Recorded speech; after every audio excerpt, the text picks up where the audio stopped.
Assalamualaikum warahmatullahi wabarakatuh. Selamat malam, halo para pemirsa Pemviral TV Channel dimanapun berada. Kita berjumpa kembali pada malam hari ini, yaitu untuk share kepada teman-teman sekalian terkait dengan menghitung peluang lulus ya di SKD, yaitu yang terdiri dari tes wawasan kebangsaan TWK, tes intelijensia umum TIU, dan tes karakteristik pribadi atau TKP. Namun kepada teman-teman sekalian yang manakala masih baru bergabung di channel ini, baru menemukan video-videonya, boleh untuk menekan tombol subscribe, like, komen, dan share agar kami tetap optimis dan semangat ya untuk terus mengupdate video-video terbaru demi untuk memberikan informasi kepada rekan-rekan semuanya dalam menghadapi tes seleksi P3K di tahun ini.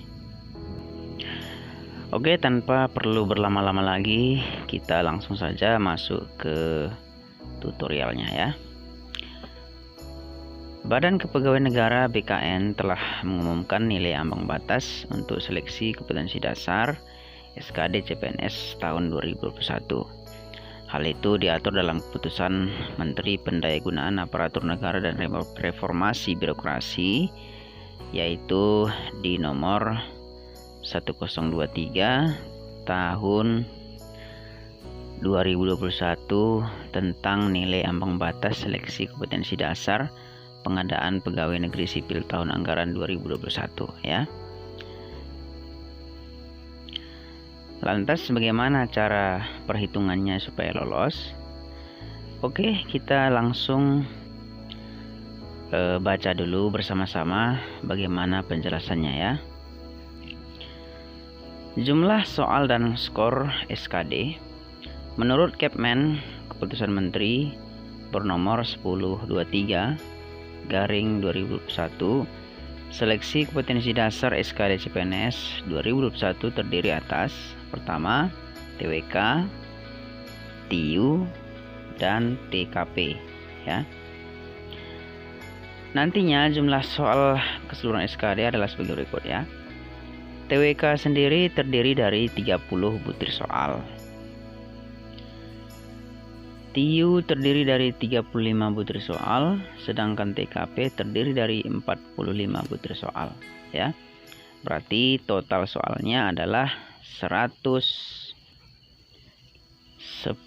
butir soal antara jumlah dari TWK, TIU, dan TKP ya. Oke, kemudian lalu pembobotan nilai untuk materi soal SKD, yaitu untuk materi soal TIU dan TWK, bobot jawaban benar bernilai 5 dan salah atau tidak yaitu menjawab bernilai 0. Untuk materi soal TKP, bobot jawaban benar bernilai paling rendah 1 dan nilai paling tinggi 5 ya, serta tidak menjawab bernilai 0. Jadi dalam kategori TKP itu sama dengan tahun-tahun sebelumnya ya. Artinya seluruh soal itu tidak ada yang salah ya, jawabannya tidak yang salah, cuman antara tepat ya dengan kurang tepat. Kalau kita menjawab soalnya dengan benar dan tepat, maka kita akan memperoleh nilai full ya, yaitu 5 poin. Sedangkan kalau kita jawab namun jawaban kita kurang tepat, maka yang paling rendah hanya mendapatkan poin 1. Oke, kita lanjut ke slide berikutnya. Nilai kumulatif paling tinggi untuk SKD adalah 550 dengan rincian 150 untuk TWK, 175 untuk TIU, 225 untuk TKP ya. Adapun yang dimaksud dengan nilai ambang batas atau passing rate SKD adalah nilai minimal yang harus dipenuhi oleh setiap peserta seleksi. Penetapan nilai ambang batas SKD adalah sebagai berikut: 65 untuk TWK, 80 untuk TIU, dan 166 untuk TKP. Bedanya dengan tahun lalu, passing rate TKP tahun ini meningkat ya. Akan tetapi ketentuan itu dikecualikan bagi peserta yang mendaftar pada penetapan kebutuhan khusus, yaitu yang pertama putra atau putri lulusan terbaik berpredikat dengan pujian atau cum laude ya. Kemudian yang kedua diaspora. Kemudian yang ketiga penyandang disabilitas, dan yang terakhir adalah putra atau putri Papua dan Papua Barat. Bagaimana agar lolos SKD? Ya, PLT Kepala Biro Humas Hukum dan Kerjasama Badan Kepegawaian Negara BKN, Paryono menjelaskan kepada kompas.com untuk lolos SKD pelamar harus memenuhi passing rate dan kemudian di ranking ya. Pertama, pasti passing rate dulu yang digunakan. Ini kata beliau, kalau yang lulus passing rate melebihi dari 3 kali formasi baru di ranking. Seperti tahun-tahun sebelumnya juga begitu ya. Ungkap Paryono pada kompas.com Sabtu 31 Juli tahun 2021.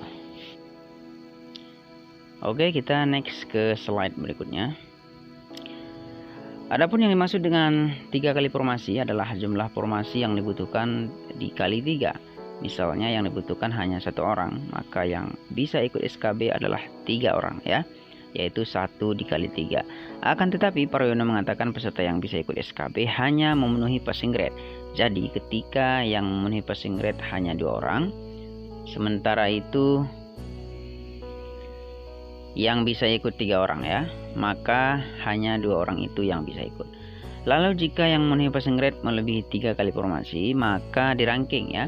Misalnya formasi 1 yang lulus passing grade 8, maka di ranking dan 3 orang terbaik yang ikut SKB.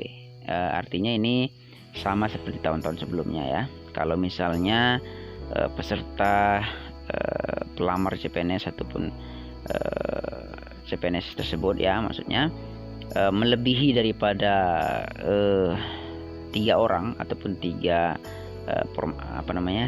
peringkat ya, maka akan diranking mulai daripada tertinggi sampai kepada terendah, yaitu dari peringkat 1, 2, dan 3. Oke, kita next ke slide yang selanjutnya ya.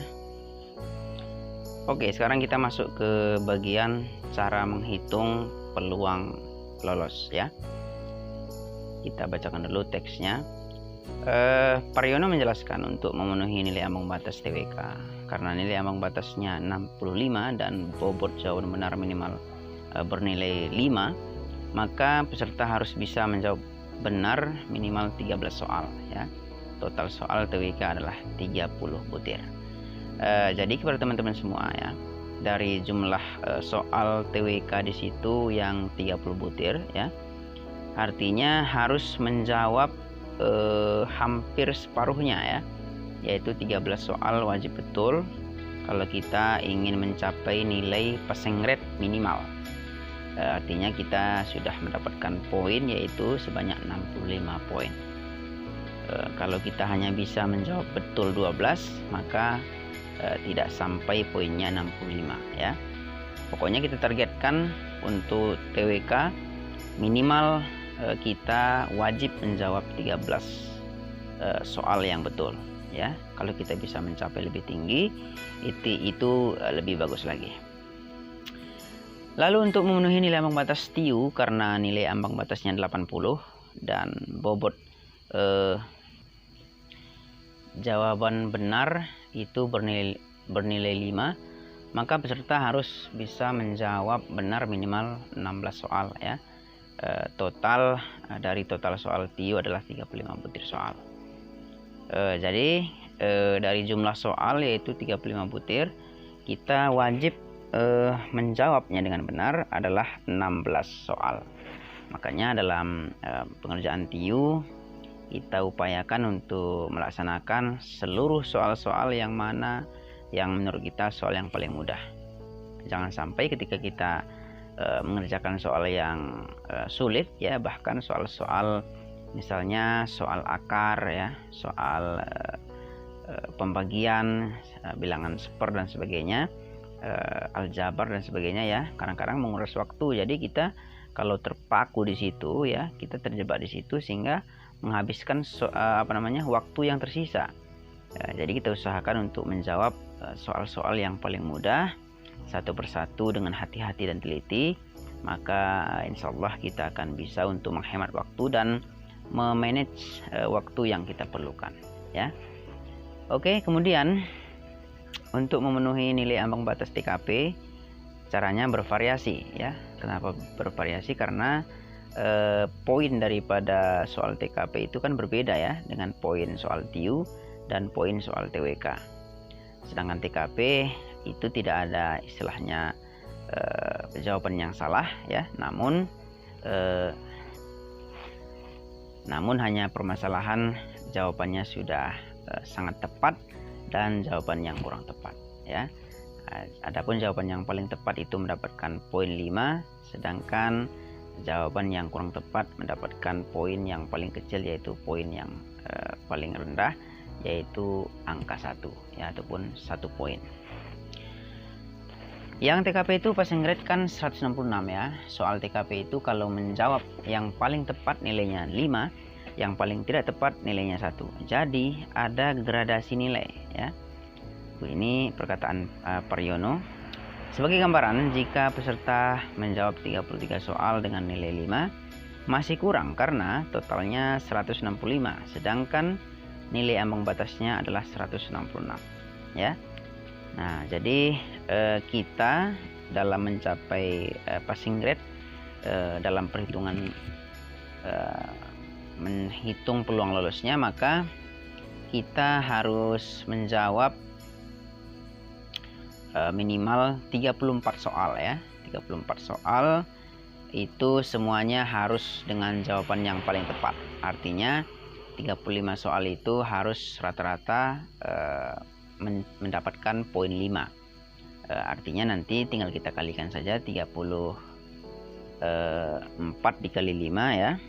34 dikali 5 hasilnya kita sudah mendapatkan poin 170 ya. Artinya dari 166 kan kita sudah lebih 4 poin artinya ya, kalau kita berhasil menjawab 34 soal dengan poin penuh ya.